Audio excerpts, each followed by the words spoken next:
Standing on the pen floor, gently lift the pen to detach the snaps. Remove the dowels and disassemble the pen.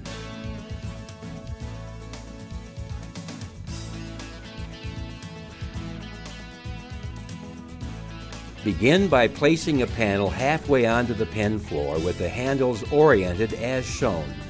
If your pen has different sized panels, begin with a large one. Stack the remaining panels on top, being sure to stack any smaller panels in between the large panels. If your pen has a top, we recommend placing it between other panels. Fold the other half of the floor over the panels. Attach the elastic straps to the pen floor at each corner so that the longer portion will stretch over the pen panels.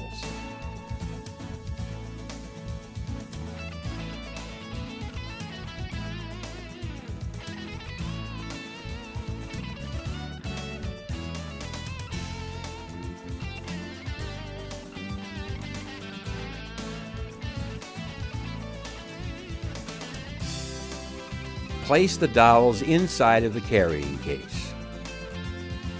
Your pen is now ready for transport.